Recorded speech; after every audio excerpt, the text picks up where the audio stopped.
दैत्यरुद्र संहिता के पंचम युद्ध खंड में 20वां अध्याय। दूत के द्वारा कैलाश का वृतांत जानकर जलंधर का अपनी सेना को युद्ध का आदेश देना, भयभीत देवों का शिव की शरण में जाना, शिवगणों तथा जलंधर की सेना का युद्ध, शिव द्वारा कृत्या को उत्पन्न करना, कृत्या द्वारा शुक्राचार्य को छिपा लेना। व्यास जी बोले, हे सनत कुमार, हे सर्वज्ञ, आपने अद्भुत कथा सुनाई जिसमें महाप्रभु शंकर की पवित्र लीला है। हे महामुने, आप मेरे ऊपर कृपा करके प्रेम पूर्वक ये बताइए कि श्री शंकर जी के भूमध्य से प्रकट उस पुरुष के द्वारा मुक्त किया गया राहु कहाँ गया। सूत जी बोले, अमित बुद्धि वाले व्यास जी का वचन सुनकर ब्रह्मा के पुत्र महामुनि सनत कुमार प्रसन्नचित होकर कहने लगे। सनत कुमार बोले, वो राहु उस पुरुष के द्वारा वरवर स्थान पर मुक्त कर दिया गया, इसलिए वो वरवर नाम से पृथ्वी पर विख्यात हुआ। तब उस पुरुष के द्वारा इस प्रकार छुटकारा प्राप्त करने पर वो अपना नया जन्म मानता हुआ फिर गर्भ रहित हो शनि शनि जलंधर के नगर में पहुंचा।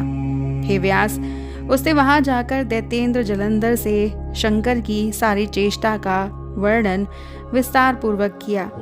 उसे सुनकर दैत्यराजों में श्रेष्ठ बलवान सिंधुपुत्र जलंधर क्रोध से व्याकुल हो उठा।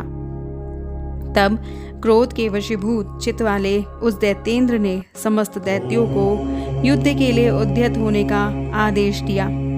जलंधर बोला, काल नेमी आदि एवं शुम निशुम आदि सभी वीर दैत्य अपनी अपनी सेनाओं से युक्त होकर युद्ध के लिए निकले। वीर कुल में उत्पन्न 1 करोड़ कंबु वंशीय दोहर्द कालक काल के मौर्य तथा द्रोहमगढ़ भी शीघ्र चले। महाप्रतापी सिंधुपुत्र वो दैत्यपति इस प्रकार आज्ञा देकर करोड़ों दैत्यों को साथ लेकर शीघ्र ही चल पड़ा। शुक्र एवं कटे हुए सिर वाला राहु उसके आगे आगे चलने लगे। उसी समय जलंधर का मुकुट वेग से खिसक कर पृथ्वी पर गिर पड़ा और समस्त आकाश मंडल वर्षा काल के समान मेघों से आच्छन्न हो गया तथा मृत्यु सूचक बहुत से भयानक अपशकुन होने लगे। तब उसकी इस प्रकार की युद्ध की तैयारी देखकर इंद्र सहित वो सभी देवता छिपकर शिवजी के निवास स्थान कैलाश पर्वत पर गए। वहां जाकर इंद्र सहित सभी देवता शिवजी को देखकर उन्हें प्रणाम कर कंधा झुकाए हाथ जोड़कर स्तुति करने लगे। देवता बोले, हे देवदेव, हे महादेव, हे करुणाकर, हे शंकर, आपको प्रणाम है। हे महेशान, हम शरणागतों की रक्षा कीजिए। हे प्रभु, इंद्र सहित हम लोग जलंधर द्वारा किए गए उपद्रव से अत्यंत व्याकुल हो गए हैं और अपना अपना स्थान छोड़कर पृथ्वी पर स्थित हैं। हे प्रभु, हे स्वामिन, आप देवताओं की इस विपत्ति को कैसे नहीं जानते, अतः आप हम लोगों की रक्षा के लिए जलंधर का वध कीजिए। हे नाथ, आपने जो पूर्व समय में हम लोगों की रक्षा के लिए विष्णु जी को नियुक्त किया था, इस समय वो भी रक्षा करने में समर्थ नहीं है। अब वो भी उसके अधीन होकर लक्ष्मी के साथ उसके घर में रहते हैं और हम देवगढ़ भी उसके वशवर्ती होकर वही रहते हैं। हे शंभो, हम लोग छिपकर आपके शरण में आए हैं। इस समय वो बलवान जलंधर आपसे युद्ध करने के लिए आ रहा है। अतः हे स्वामिन, हे सर्वज्ञ, आप शीघ्र ही युद्ध में उस जलंधर का वध कीजिए और हम शरणागतों की रक्षा कीजिए। सनत कुमार बोले, हे व्यास, ऐसा कहकर वे सभी देवता प्रभु को प्रणाम कर उन महेश्वर के चरण देखते हुए विनम्र हो वहीं स्थित हो गए। तब देवगढ़ों का ये वचन सुनकर शिव जी हंसकर विष्णु को शीघ्रता से बुलाकर ये वचन कहने लगे। ईश्वर बोले, हे ऋषिकेश, हे महाविष्णु, जलंधर से संत्रस्त हुए ये देवगढ़ अत्यंत व्याकुल होकर यहाँ मेरी शरण में आए हुए हैं। हे विष्णु, आपने युद्ध में जलंधर का वध क्यों नहीं किया और आप स्वयं भी अपना वैकुंठ छोड़कर उसके घर चले गए। स्वतंत्र होकर विहार करने वाले मैंने दुष्टों के निग्रह के लिए तथा सज्जनों की रक्षा के लिए आपको नियुक्त किया था। सनत कुमार बोले, शंकर का ये वचन सुनकर गरुड़ ध्वज विष्णु विनम्र हो सर झुकाए अपने हाथ जोड़कर कहने लगे। विष्णु जी बोले, हे प्रभु, आपके अंश से प्रकट होने तथा लक्ष्मी का भाई होने के कारण मैंने युद्ध में उसका वध नहीं किया। अब आप ही इस दानव का वध कीजिए। हे देवेश, वो महाबली तथा महावीर दानव सभी देवताओं तथा अन्य लोगों के लिए भी अजय है। मैं ये सत्य कह रहा हूँ। देवताओं सहित मैंने बहुत समय तक उसके साथ युद्ध किया, परंतु मेरा कोई भी उपाय उस दानव श्रेष्ठ पर नहीं चला। उसके पराक्रम से संतुष्ट होकर मैंने उससे कहा, वर मांगो। तब उसने मेरा वचन सुनकर वो उत्तम वरदान मांगा। हे महाविष्णु, आप देवताओं एवं मेरी भगिनी रश्मि के साथ मेरे घर में निवास करे और मेरे अधीन रहे। अतः मैं उसके घर चला गया। सनत कुमार बोले, विष्णु जी का ये वचन सुनकर दयालु तथा भक्तवत्सल वे महेश्वर शंकर अति प्रसन्न होकर हंसकर कहने लगे। महेश्वर बोले, हे विष्णु, हे सुरश्रेष्ठ, आप मेरी बात को आदर पूर्वक सुनिए। मैं महादैत्य जलंधर का वध करूंगा, इसमें संदेह नहीं है। उस असुरपति को मारा गया समझकर आप भय रहित हो अपने स्थान को जाइए, और सभी देवता भी भय मुक्त तथा संदेह रहित होकर अपने स्थान को जाएं। सनत कुमार बोले, महेश्वर का ये वचन सुनकर रमापति विष्णु संदेह रहित हो देवगणों के साथ अपने स्थान को चले गए।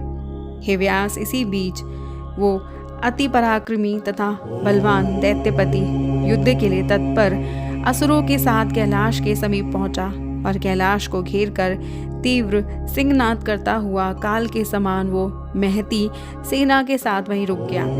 उसके बाद दैत्यों के सिंहनाद से उत्पन्न महाकोलाहल सुनकर दुष्टों का संहार करने वाले तथा महालीला करने वाले महेश्वर अत्यंत क्रोधित हो उठे। तब महालीला करने वाले कौतुकी महादेव ने महाबलवान नंदी आदि अपने गणों को युद्ध के लिए आज्ञा दी। तब शिवजी की आज्ञा से नंदी, गजमुख आदि प्रमुख सेनापति तथा सभी गण बड़ी भी शीघ्रता से युद्ध के लिए तत्पर हो गए। वे सभी महावीर गण युद्ध के लिए क्रोध से दुर्मद हो नाना प्रकार के युद्ध संबंधी शब्द करते हुए कैलाश पर्वत से उतरे। उसके बाद कैलाश की उपत्यकाओं में प्रथम गणों तथा दैत्यों में अस्त्र शस्त्रों से घोर युद्ध होने लगा। उस समय वीरों में हर्ष उत्पन्न करने वाली भेरी, मृदंग तथा शंखों की ध्वनियां और हाथी, घोड़े, रथों के शब्दों से नादित हुई पृथ्वी कंपित हो उठी। शक्ति, तोमर, बाण, मूसल, प्राश एवं पटिशों से आकाश मंडल मोतियों से भरा हुआ जैसे लगने लगा। मरे हुए हाथी, घोड़े एवं पैदल सेनाओं के द्वारा पृथ्वी इस प्रकार पट गई जैसे पूर्व समय में इंद्र के वज्र से आहत हुए पर्वतराजों से पटी हुई थी। इस समय प्रमथों के द्वारा मारे गए दैत्यों एवं दैत्यों के द्वारा मारे गए प्रमथों के मज्जा, रक्त एवं मांस के कीचड़ से पृथ्वी व्याप्त हो गई, जिससे उस पर चलना असंभव हो गया। तब शुक्राचार्य प्रमथगणों के द्वारा युद्ध में मारे गए दैत्यों को मृत संजीवनी विद्या के प्रभाव से बारंबार जिलाने लगे।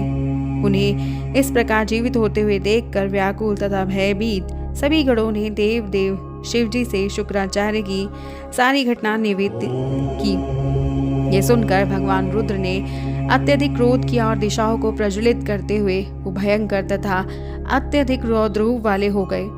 उस समय रुद्र के मुख से महाभयंकर कृत्या प्रकट हो गई। ताड़ वृक्ष के समान उसकी जांघें थी, गुफा के समान उसका मुख था और उसके स्तन से बड़े बड़े वृक्ष टूट जाते थे। हे मुनि सत्तम, महाभयंकर वह कृत्या बड़े वेग से युद्ध भूमि में आ गई और महान असुरों का भक्षण करती हुई विचरण करने लगी। इसके बाद वो निर्भय होकर शीघ्र ही वहां जा पहुंची जहां महान दैत्यों से घिरे हुए शुक्राचार्य थे। हे मुने, वो अपने तेज से आकाश एवं पृथ्वी को व्याप्त कर शुक्र को अपने गुहा देश में छिपाकर आकाश में अंतर्ध्यान हो गई। तब युद्ध दुर्मद दैत्य सेना के वीर शुक्राचार्य को तिरोहित देखकर मलिन मुख होकर रणभूमि से भागने लगे। शिवगणों से भयभीत हुए असुरों की सेना वायु के वेग से बिखरे हुए दृढ़ समूह की भांति भागने लगी। इस प्रकार गणों के भय से दैत्यों की सेना की छिन्न भिन्न होते हुए देखकर सेनापति निशुम्भ, शुंभ एवं कालनेमी को महान क्रोध हुआ। उन महाबली तीनों सेनापतियों ने वर्षाकालीन मेघ के समान बाणों की वृष्टि करते हुए गणों की सेना को भागना प्रारंभ करा दिया। उन असुरों के बाण शल भय समूहों की भांति आकाश तथा सभी दिशाओं को व्याप्त कर गणों की सेना को कांपने लगे। सैकड़ों बाणों से बिंधे हुए तथा रुधिर की धारा बहाते हुए शिवगण वसंत ऋतु में किंशुक के पुष्प की भांति सुशोभित हो रहे थे और उन्हें कुछ भी ज्ञात नहीं हो पा रहा था। इस प्रकार अपनी सेना को छिन्न भिन्न होते हुए देखकर कुपित हुए गणेश, कार्तिकेय एवं नंदी आदि महाक्रोध कर बड़ी ही शीघ्रता से उन महादैत्यों को रोकने लगे। इस प्रकार श्री शिव महापुराण के अंतर्गत नित्य रुद्र संहिता के पंचम युद्धखंड में जलंधर वधोपाख्यान में सामान्यगढ़ असुर युद्ध वर्णन नामक 20वां अध्याय पूर्ण हुआ और हमारा अगला अध्याय है नंदी, गणेश, कार्तिकेय आदि शिवगणों का कालनेमी शुंभ एवं निशुंभ के साथ घोर संग्राम, वीरभद्र तथा जलंधर का युद्ध, भयाकुल शिवगणों का शिवजी को सारा वृतांत बताना नामक 21वां अध्याय। और इसे जानने के लिए सब्सक्राइब कीजिएगा हमारे YouTube channel voice of tales को। हमारी वीडियो को लाइक, शेयर, सब्सक्राइब करना मत भूलिएगा। हर हर महादेव।